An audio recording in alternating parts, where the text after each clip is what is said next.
요한복음 22장 34절에서 40절 말씀 우리가 함께 합독하겠습니다. 예수께서 사두개인들로 대답할 수 없게 하셨다함을 바리새인들이 듣고 모였는데 그 중에 한 율법사가 예수를 시험하여 묻되 선생님, 율법 중에서 어느 계명이 크니까? 예수께서 이르시되 내 마음을 다하고 목숨을 다하고 뜻을 다하여 주 너희 하나님을 사랑하라 하셨으니 이것이 크고 첫째 되는 계명이요 둘째도 그와 같으니 내 이웃을 내 자신같이 사랑하라 하셨으니 이 두 계명이 온 율법과 선지자의 강령이니라. 아멘. 예수님께서 이 세상에 오셔서 백성들에게 천국 복음 하나님의 말씀을 전했습니다. 예수님의 말씀을 들은 많은 백성들이 깜짝 놀랐습니다. 예수님이 이 전해주시는, 가르쳐주시는 말씀이 옛날 서기관들이나 율법교사들이 듣던 것과는 전혀 다른 새로운 하나님의 말씀이었기 때문에 그렇습니다. 옛날에 듣던 것과는, 자기들이 알던 것과는 다른 말씀을 예수님께서 하십니다. 여러분, 예수님의 말씀이 옳은 말씀이었겠습니까? 자신들이 듣고 그동안에 알고 있었던 것이 바른 것이었겠습니까? 예수님은 하나님이십니다. 하나님의 아들이십니다. 예수님께서 이 세상에 오신 것도 우리가 어제 아침에 생각했던 것처럼 이 하나님의 말씀을 잘못 알고 그래서 잘못 믿고 잘못된 신앙생활을 하는 사람들을 깨우치기 위해서 하나님께서 옛날에는 선지자들을 보내셔서 깨우쳤지만은 도저히 이 목이 곧은 이 백성들이 듣지 않으므로 하나님께서 마지막에는 내 아들을 보내야 되겠다. 내 아들을 보내서 이 무지몽매한 사람들을 깨우쳐야 되겠다. 제대로 된 신앙을 가져야 하겠다. 제대로 된 신앙의 삶을 살게 해야 되겠다. 그래서 예수님을 이 세상에 보내셨다. 그리고 예수님이 오셔서 천국 복음의 말씀을 가르치셨습니다. 옛날 서기관들에게 듣던 말, 옛날 어려서부터 율법교사들에게 배웠던 말 전혀 다른 말입니다. 여러분, 이게 참 중요하다고 생각합니다. 다 우리 여러분들 가운데 처음부터 중간에 삶의 중간에 예수를 믿은 사람들도 있지만은 어려서부터 우리가 예수를 믿은 사람들이 많이 있습니다. 옛날에 듣던 말, 옛날에 배웠던 거, 옛날 다니던 교회에서 들었던 거, 그대로 가지고 있어서 그것과 조금 다른 말을 하면 이거 이상하다.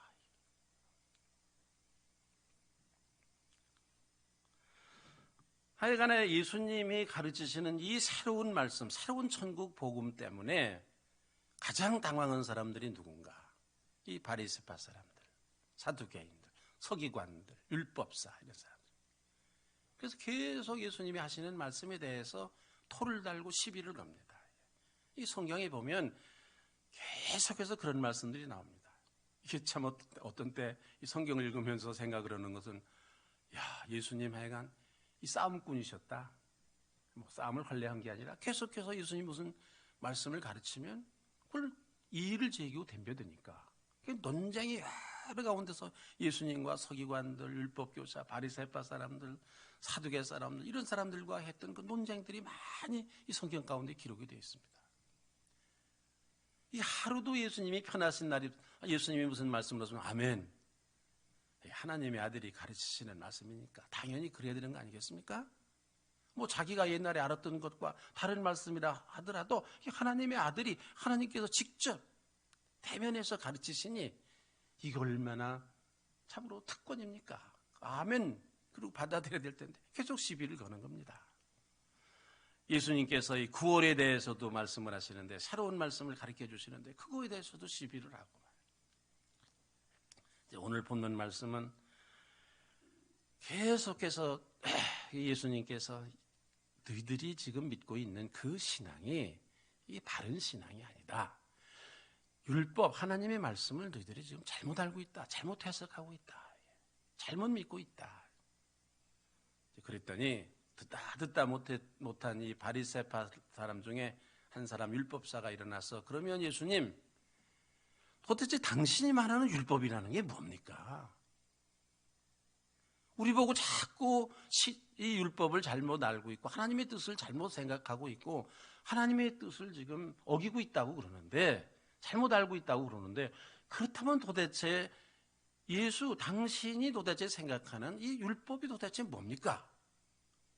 이러고서 예수님에게 대들었습니다. 오늘 그 말씀입니다. 예수를 시험했다.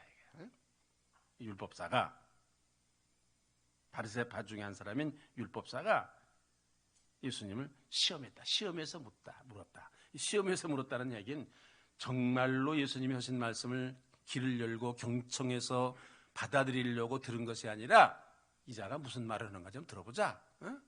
맨날 뭐 지가 잘났다고 그러고 자기가 가리키는 말이 옳다고 그러는데 이 예수가 하는 말이 도대체 무슨 말인가 들어보자.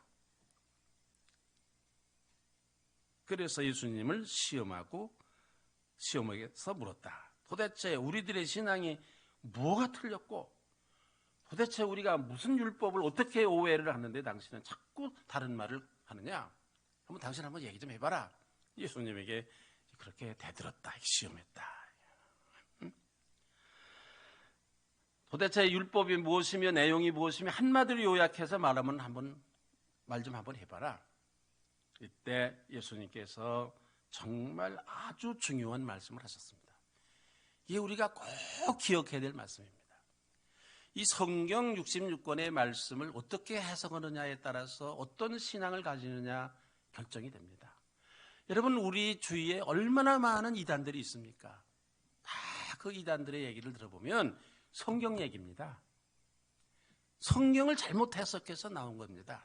신천지도 마찬가지고 무슨 뭐 여호와의 증인도 마찬가지고 다 뭐 구원파도 마찬가지고 요새 유행하는 신사도 운동이라는 것도 마찬가지고 다 이 성경을 잘못 해석한 거예요. 다 성경입니다.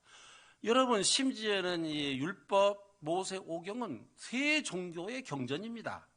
우리 기독교에서만 믿는 그런 하나님의 말씀이라고 믿는 경전이 아니라 유대교도 경전으로 생각하고 심지어는 이슬람교도 이 모세, 오경을 율법으로 자기들의 경전으로 삼고 있습니다. 잘못 해석하는 거죠. 잘못 아는 거죠. 이 하나님의 말씀을. 하여간에 예수님께서 굉장히 중요한 말씀을 하시는데, 여러분, 이 성경에 여러 말씀이 있지만 중심되는 말씀이 있습니다.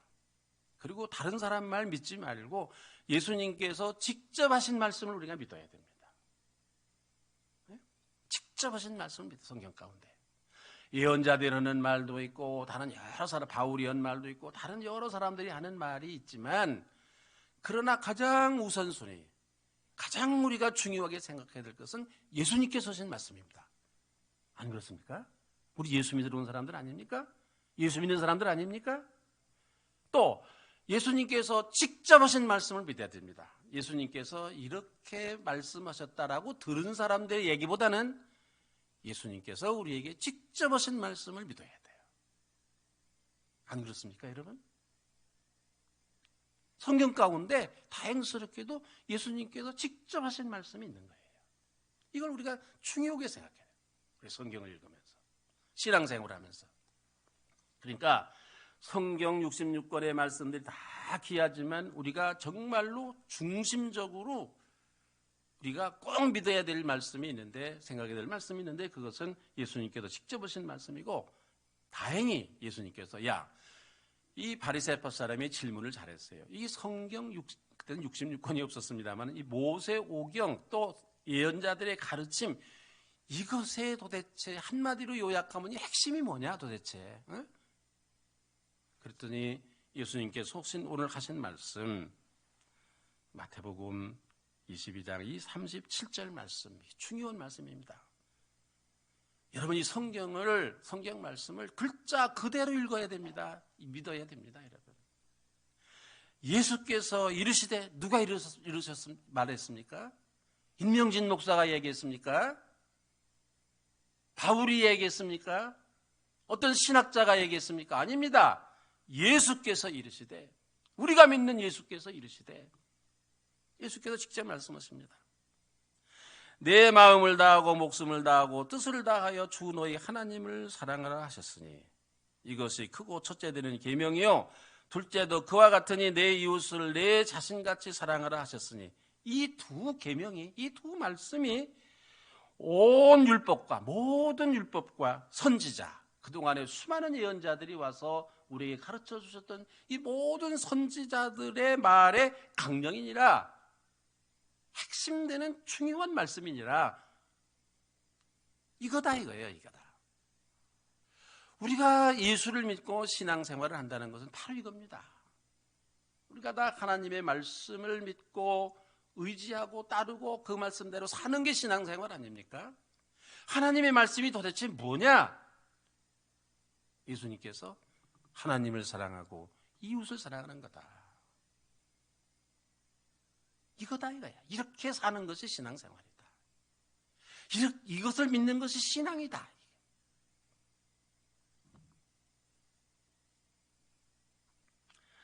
여러분, 이 두 가지 말씀, 예수님께서 친히 가르쳐 주신 이 두 가지의 말씀이 우리 신앙생활의 중심이 되어야 됩니다.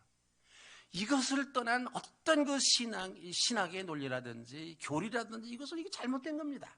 모든 교리든지 신학이든지 그것의 중심은 이 하나님 사랑과 이웃 사랑이라는 이 말씀이 중심이 되어야 되는 겁니다. 이 두 말씀이 빠진 신학은 이게 잘못된 신앙입니다. 이 두 말씀을 중심하지 않은 신앙은 잘못된 신앙입니다. 제 얘기가 아닙니다. 오늘 성경 말씀 그대로입니다. 이 두 말씀을 찾아볼 수 없는 교회는 잘못된 교회입니다. 그 교회가 수만 명, 수천 명이 모인다 하더라도 이 두 말씀이 빠져있는 교회, 찾아볼 수 없는 교회, 잘못된 교회입니다. 그까짓 거 수만 명이 모이면 뭐합니까? 적어도 예수를 믿으려고 우리가 모인 것이 교회라고 그러면 예수님께서 가르쳐 주신 이 가장 중요한 이 두 말씀이 중심되는 교회여야 된다 이거예요. 그래야 그게 진짜 교회라 이거예요. 그걸 교회라고 할 수 있다 이거예요.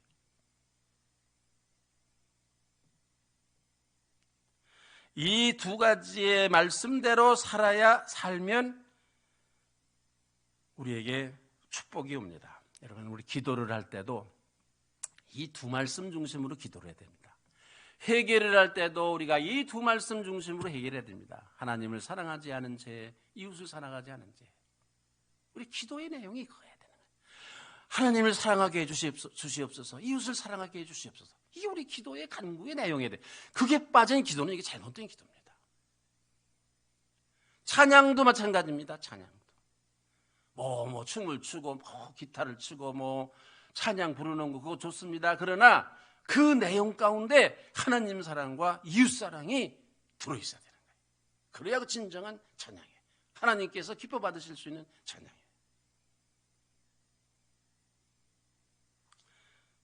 여러분, 우리 갈릴리 교회를 지나간 몇 년 동안 우리가 함께 신앙생활하면서 또 저희들의 삶, 우리들이 살아왔던 삶을 가만히 되돌아보면 여러분, 이 하나님의 말씀대로 살면 하나님께서 우리에게 은혜를 주시고 축복을 주십니다.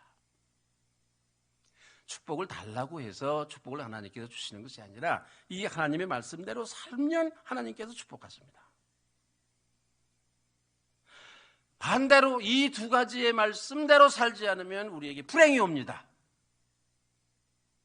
교회도 이 두 가지를 잊어버리면, 하나님 사랑과 이웃 사랑, 이 두 가지를 잃어보면 그 교회는 망하게 되어 있습니다.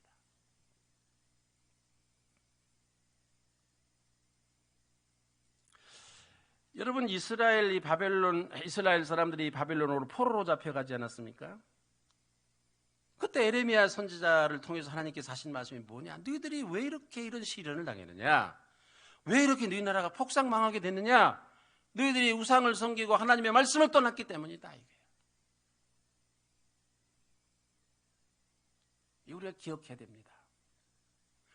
제가 이번 새벽 기도 시간에 여러분들에게 하는 말씀 중에 절대로 이유 없는 일은 없다. 이게 다 우리의 축복을 우리가 받든지 우리에게 행복이 오든지 우리에게 불행이 오든지 시련이 오든지 다 그만한 이유가 있기 때문에 그렇다 이거예요.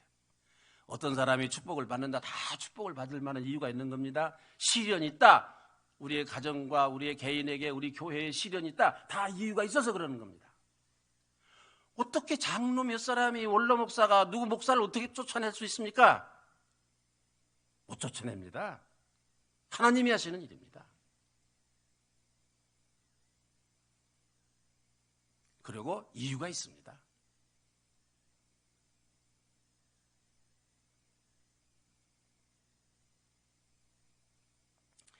우리가 이것을 꼭 기억해야 되리라고 생각합니다. 꼭 기억할 것. 하나님의 내리신 시련, 이것은 다 이유가 있다. 그럼 우리가 거꾸로 생각할 수가 있습니다. 이 시련을 어떻게 극복할 수 있는가? 거꾸로 가야 됩니다. 이 하나님의 말씀이 다시 돌아오면 그럼 하나님께서 축복하시고 우리를 다시 세워주십니다. 아주 이치가 간단합니다. 하나님을 사랑하고 이웃을 사랑하는 일을 안 하면 하나님께서 시련을 주시는 것이고, 그 말씀에서 떠나면 시련을 주시고, 하나님 말씀에 떠나면 시련을 주시는 것이고, 그 말씀으로 다시 돌아가야 그 모든 시련을 극복할 수 있다. 이 성경이 가리키는 여러분 이치입니다. 이거 뭐 제 얘기가 아닙니다. 성경 가운데 있는 말씀입니다. 예레미야 선지에게 이 재앙이 어찌미뇨?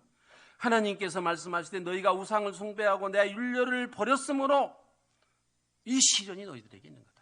뭐 다른 게 아니다. 왕 때문에 그런 것도 아니고 뭐 어떤 누구 제사장 때문에 그런 것도 아니고 바로 이 이유다. 이 성경이 우리에게 가르쳐 주신 말씀입니다. 그래서 우리가 신앙생활을 할 때 이 말씀을 잊지 말고 꼭 기억해서 우리 가정에 우리에게 시련이 올 때, 우리 가정에게 어려움이 있을 때, 우리들 개인에게 시련이 올 때, 우리 교회에 시련이 올 때 이 말씀으로 우리가 대처를 해야 됩니다. 우리가 뭘 잘못했는가? 우리가 하나님의 이 말씀을 떠났는가?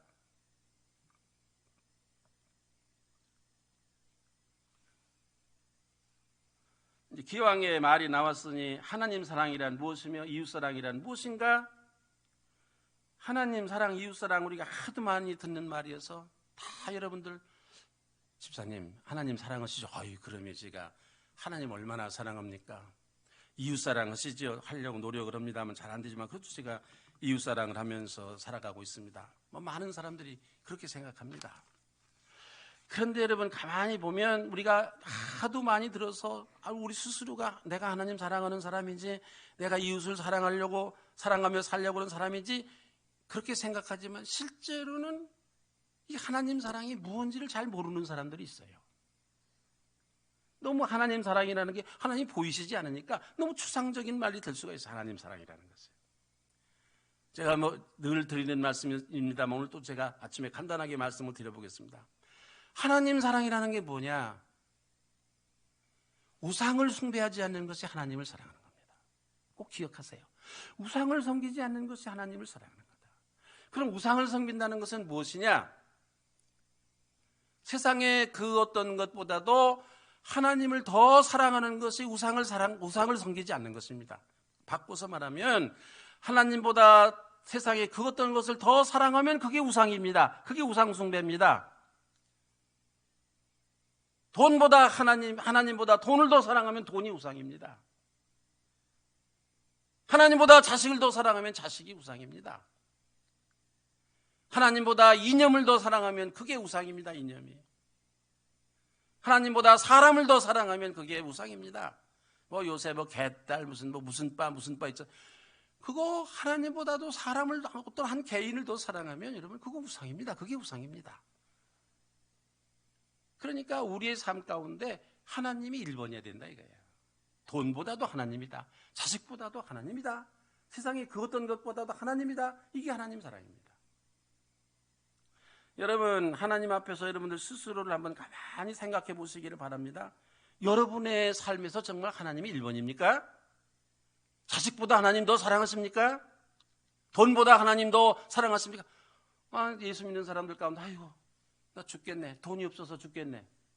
예수 믿는 사람이 왜 돈이 없어서 죽습니까? 하나님이 없어서 죽는 거지. 그걸 말이라고 해요? 여러분의 삶 가운데 하나님 몇 번이십니까? 하나님이 여러분들의 심령을 아시니까 잘 한번 생각해 보세요. 몇 번입니까? 1번이 누굽니까? 가장 소중하게 생각하는 게 누굽니까? 뭡니까? 하루에 하나님을 몇 번이나 더 많이 생각하십니까? 자식 생각하는 것과 하나님 생각하는 것과 어떤 것이 더 횟수가 많습니까? 돈 생각하는 거하고 하나님 사랑하는 거 어떤 게 더 많습니까? 그런 의미에서 우리는 우상을 숭배하는 사람들이에요. 뭐 절에 가서 저 부처에게 절을 안 하고 뭐 제사 안 지나고 그것도 우상 숭배는 안 하는 것이지만 그런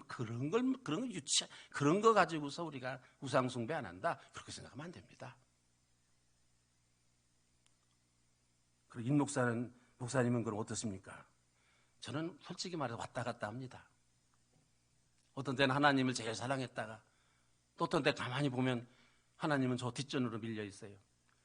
그래서 지금도 피눈물 나게 기도합니다. 하나님, 제가 하나님을 1번으로 삼게 해주십시오. 기도라는 거 그것 때문에 기도하는 겁니다. 우리가 하나님 1번으로 삼게 해주십시오. 가장 소중한 분이 되게 해주십시오. 내 삶에. 그래서 성경을 읽습니다. 성경을 읽으면서 깨닫게 되고 회개하게 되고 다시 하나님을 내 삶의 가장 중요한 분으로 모시려고 합니다. 그래서 찬송합니다. 찬송을 부를 때 부르면서 하나님을 내 삶의 가장 소중하신 분으로 1번으로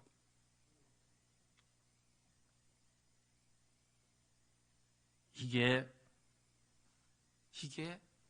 신앙생활입니다. 하나님 사랑하는 겁니다. 이거 하나면 하나님께서는요, 이게 제가 늘 드리는 말씀이지만 이 성경에 보면 하나님께서 아주 인간적으로 말하면 좀 치사한 말씀을 하십니다.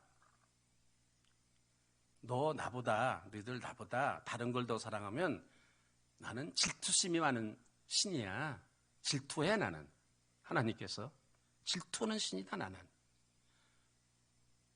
또 자식도 사랑하면 내가 질투해. 나보다 돈도 사랑하면 내가 질투해. 여러분 질투해 보셨죠? 근데 그 질투라는 게 얼마나 치사합니까? 그래도 하나님이 치사하지만 치사한 줄 하나님 왜 모르시겠어요? 질투하는 거. 그래도 내가 질투하겠다. 질투하겠다. 여러분 질투해 보셨죠? 여자가 질투하면 온유월에 소리가 내린다면서요. 무서운 거예요. 하나님이 질투하시면 우리가 살아남을 수 있습니까? 우리에게 어려움이 오고 시련이 오는 것은 하나님이 질투하셔서 내리시는 시련이에요. 질투하셔서 우리가 하나님보다도 다른 걸 더 사랑하니까 우상숭배를 하니까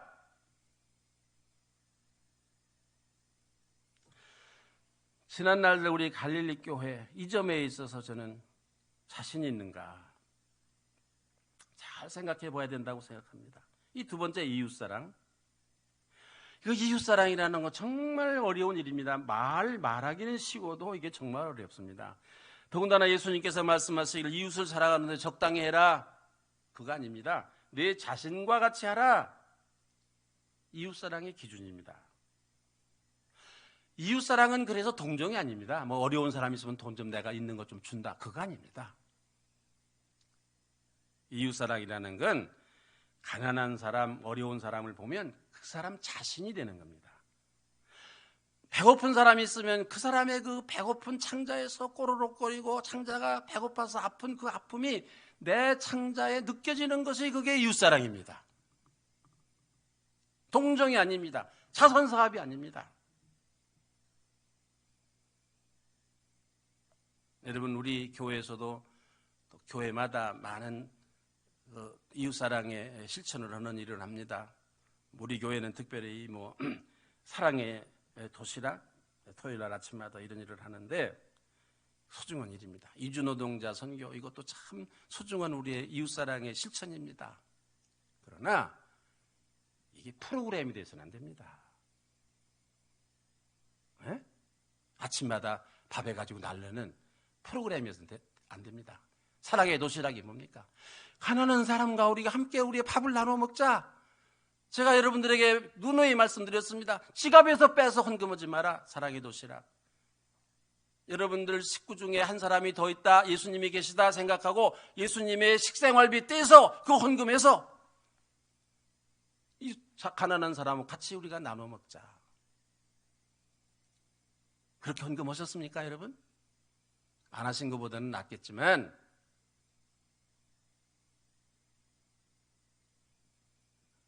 예수님하고 함께 우리가 음식을 나눈다고. 예수님이 우리 식구라면서요, 여러분들. 예수님이 식구인데 왜 쩔쩔 굶겨요? 여러분들만 먹고.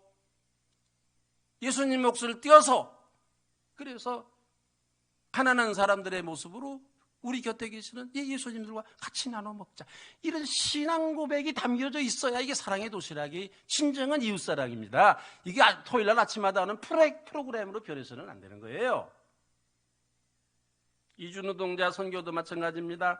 이주노동자들, 이들을 볼 때 예수님으로 봐야 됩니다. 나그네로 오신 예수님의 모습을 이주노동자들의 모습 속에서 봐야 됩니다. 예수님 섬기듯이 섬겨야 됩니다. 저는 이 교회에서 목회할 때 이주노동자들이면 예수님께서 오시는구나. 저 예수님이 왜 도림교회 안 가시고 동광교회 안 가시고 우리 교회로 오시는가? 너무 감사하다. 저 예수님 다른 교회로 가시면 안 되는데 정성을 다해서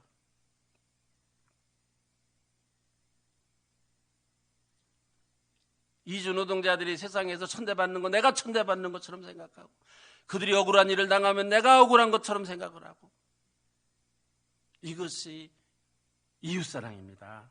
내 삶이 그런 삶을 살아야 된다. 그렇게 살 때만이 그렇게 살아야 천국 갈 수 있고 구원받을 수 있고 이 세상에서도 하나님의 축복을 누릴 수가 있다. 이거예요. 내가 감히 말씀드리지만 지난 날들 우리 갈릴리 교회가 말할 수 없는 축복을 받았습니다. 담임 목사인 임명진 목사가 잘나서 이런 축복을 받았습니까? 여러분들이 대단한 분들이라 이런 축복을 받았습니까? 아닙니다. 우리가 정성을 다해서 정말로 내 삶에 하나님 중심의 삶, 하나님 1번의 삶, 이웃을 내 몸처럼 생각하는 예수님처럼 생각하며 사는 섬기는 삶, 이런 삶을 살았더니 하나님께서 우리 갈릴리 교회를 축복하셨던 거 아닙니까, 여러분? 우리 다 경험했습니다. 지난 날들 동안.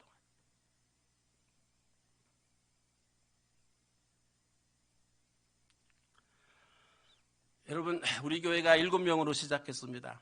제가 이 교회를 떠날 때 530명이었습니다. 전도 안 했습니다. 전도라 소리 여러분들에게 안 했습니다.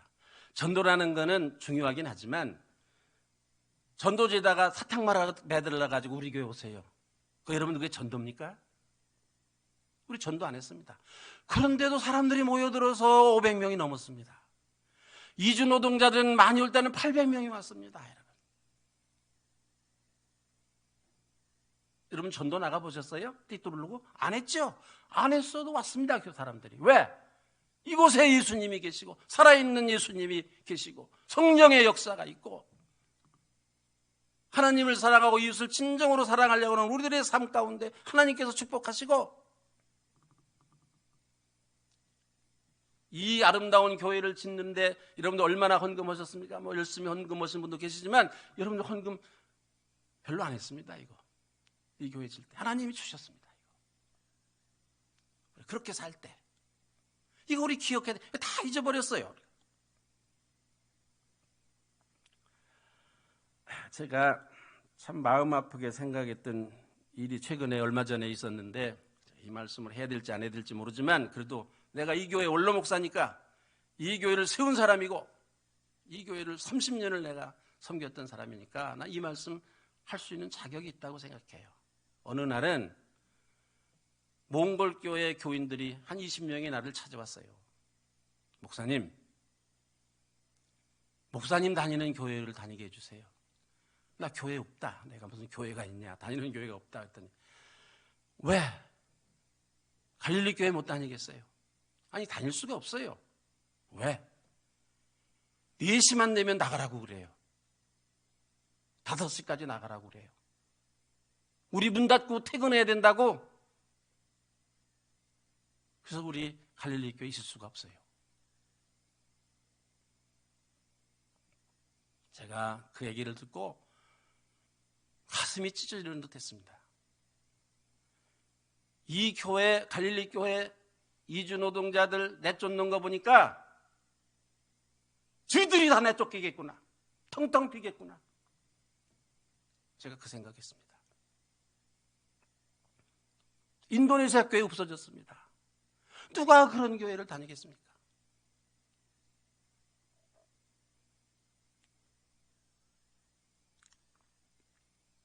우리 교회 전도지에다가 사탕 매달고 전도 안 하고 어깨띠 안 두르고 전도를 안 했어도 이 교회에서 900명의 외국인 노동자들이 세례를 받았습니다. 900명의 외국인 노동자들이 세례를 받았어요. 몽골의 울란바토르의 교회가 세워졌고 인도네시아의 교회가 13개가 세워졌습니다. 사탕 매든 전도지 돌려가지고 이런 일이 일어날 수가 있겠습니까, 여러분? 아닙니다.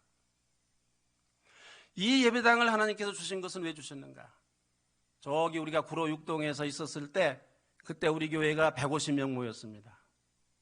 이주 노동자들이 800명이 모였습니다.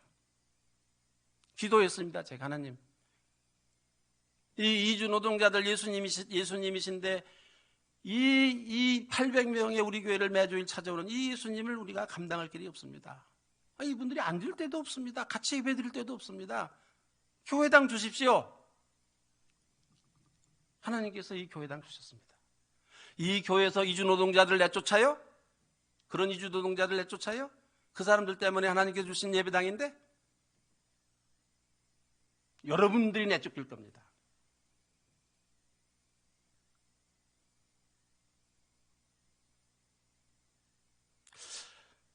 저는 이 이주 노동자들을 내쫓는 우리 교회 모습을 보면서 이걸 보고 예수님께서 어떻게 생각하셨을까?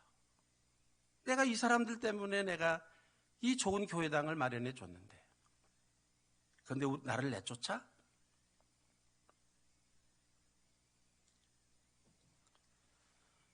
여러분,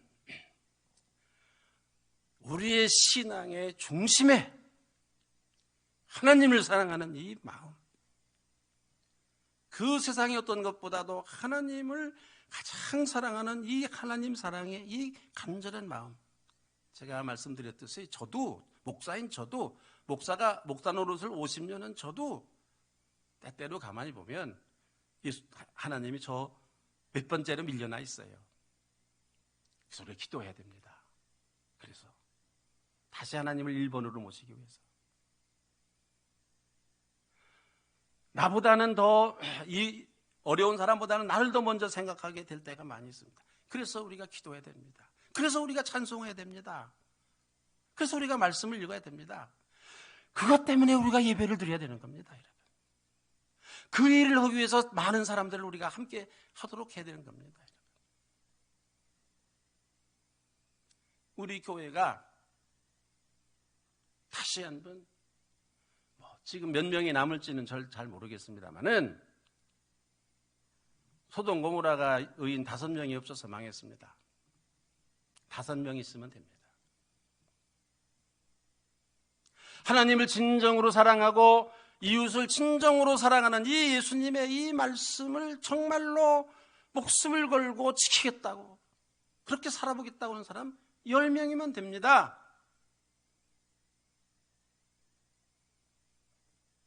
이 시련을 극복할 수 있습니다. 사람들에게 뭐라고 뭘 어떻게 하고 인간적인 방법으로 우리 교회를 어떻게 회복을 해봐야 되겠다. 그것도 중요할지 모르지만 아닙니다. 우리 신앙을 바라야 됩니다. 우리 신앙을 바라야 돼요. 잃어버렸던 우리의 갈릴리 교회의 이 신앙을 과거에 빛나는 그 신앙, 하나님께서 기뻐하셨고 축복하셨던 이 신앙, 여러분들이 어떻게 생각하실지 모르지만 우리 갈릴리 교회 세계적으로 알려진 교회입니다. 모든 세계의 사람들이 갈릴리 교회 같은 교회가 있느냐? 한국에 있는 신학자들이 이 교회를 그 교회가 어떤 교회인가 연구하고 논문을 쓰는 교회입니다. 이 교회가 등잔 밑이 어둡다고 정작 당사자인 우리만 모를 뿐입니다. 그거 무슨 얘기냐? 하나님께서 정말로 제가 믿기에 하나님께서 지난 날들 30여 년 동안에 우리 한국 땅에서 가장 소중하게 여기시고 기쁘게 생각하시고 사랑하셨던 교회가 갈릴리 교회입니다. 그래서 많은 축복과 은혜를 주셨어요. 우리 전도 안에도 사람 보내주셨고 어려운 가운데서도 헌금이 넉넉하게 하셨고, 하나님께서 우리 헌금 안에서도 이 좋은 예배당 주셨고,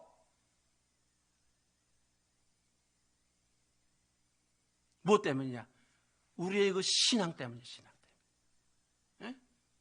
가난한 사람들을 예수님처럼 섬기고 하나님을 제일로 섬기며 사는 그런 삶을 살고,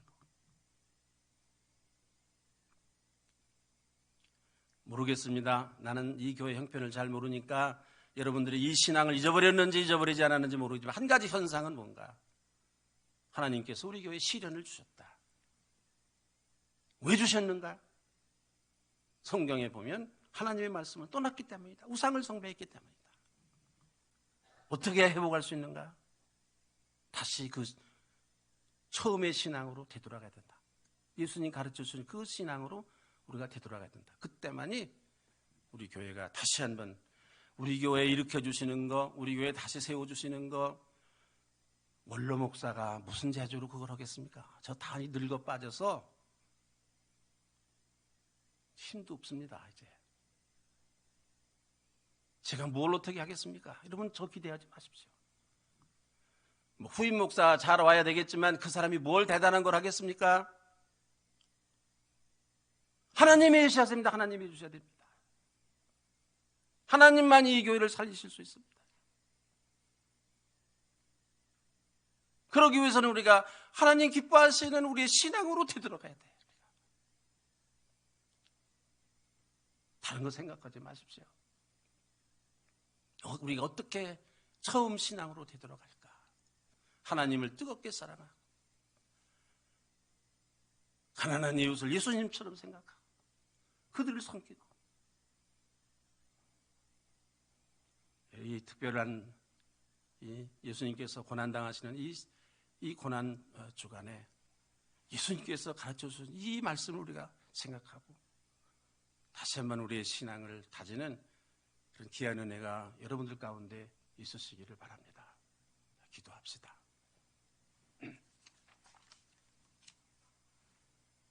하나님, 갈릴리 교회 적은 교회였지만 참 대단한 교회였습니다. 하나님을 제일로 여기는 뜨거운 신앙이 우리들 가운데 있었습니다. 예배를 드릴 때마다 눈물을 흘리며 감격스러운 마음으로 하나님께 예배를 드렸던 저희들이었습니다. 가난한 이웃들 섬기기를 내 몸처럼, 그 어려운 삶 속에서도 헌금을 하고 또 헌금을 하고 10의 1조 10의 2조를 하고 우리들 먹지 않고 우리들 쓰지 않고 우리 자녀들보다는 그들을 더 소중하게 생각하고, 우리는 못 먹지만 그들을 배불리 먹이려고 애를 쓰고, 그렇게 살아왔던 저희 교회였습니다. 예수님의 가르침 때문이었죠. 그렇게 살라고 가르쳐 주셔서 저들 그렇게 하려고 애썼습니다. 하나님 많은 축복을 주셨습니다. 우리 교회 지금 어려운 가운데 있습니다. 분명히 이거 하나님이 하시는 일인데 무언가 하나님의 눈에 나서 하나님 보시기에 못마땅하시니까 이런 일이 일어나는 거 아니겠습니까? 다시 한번 우리가 하나님의 말씀에 되돌아갈 수 있게 하여 주시옵소서. 저 뒷전으로 물려난 하나님, 우리 삶의 1번으로, 우리 교회에서 1번으로 다시 모실 수 있게 하시고, 우리 주변에 있는 이 가난한 사람들, 프로그램이 아니라 진정으로 예수님을 섬기듯이 섬길 수 있는 그런 은혜 주셔서 우리 교회가 다시 한번 하나님 기뻐하시는 교회로 우뚝 설 수 있도록 은혜 베풀어 주시옵소서. 예수님의 이름으로 기도드리며 이제는 저희들이 주님께서 가르쳐 주신 기도를 함께 기도하겠사오니, 하늘에 계신 우리 아버지, 아버지의 이름을 거룩하게 하시며 아버지의 나라가 오게 하시며 아버지의 뜻이 하늘에서와 같이 땅에서도 이루어지게 하소서. 오늘 우리에게 일용할 양식을 주시고 우리가 우리에게 잘못한 사람을 용서해 준 것 같이 우리 죄를 용서해 주시고 우리를 시험에 빠지지 않게 하시고 악에서 구하소서. 나라와 권능과 영광이 영원히 아버지의 것입니다. 아멘.